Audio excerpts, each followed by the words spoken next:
નીતિ શાયદ પિતાશ્રીની 7મી નિર્વાણતિથિ છે. એ નિમિત્તે અવારનવાર આપણા વર્ષોથી આપણે અહીંયા આવીએ છીએ.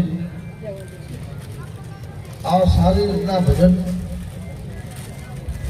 અને ખૂબ મોટા સંખ્યામાં સારા મેળાનું ભજન ને ભજન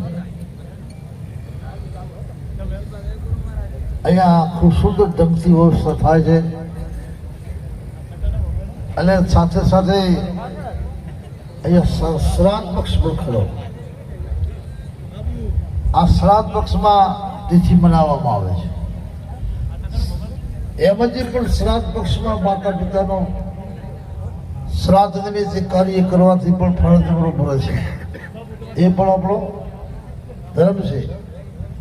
આપણા શાસ્ત્રો આપણા પૂર્ણ શ્રાદ્ધોથી ભર્યા પડ્યા છે. શ્રાદ્ધ ક્રિયા જે આજે ટાઈમે કોઈ કરે છે કોઈ નથી કરતું, પણ જરૂરી શ્રાદ્ધ ક્રિયા આપણા શાસ્ત્રો જરૂરી કહે છે. એટલે આ પરિવારને આ પણ શ્રાદ્ધ પક્ષનો પણ લાભ મળે.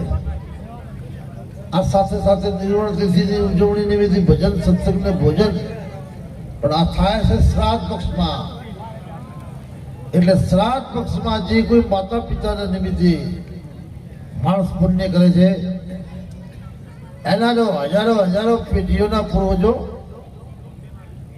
એ નરક યોનિથી છૂટી જાય છે. આવો એમને પણ એક મોકો મળ્યો છે.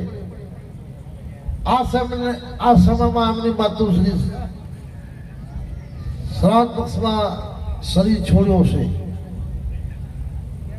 એટલે આ પક્ષમાં આ તિથિ એમની મનાવવામાં આવે છે.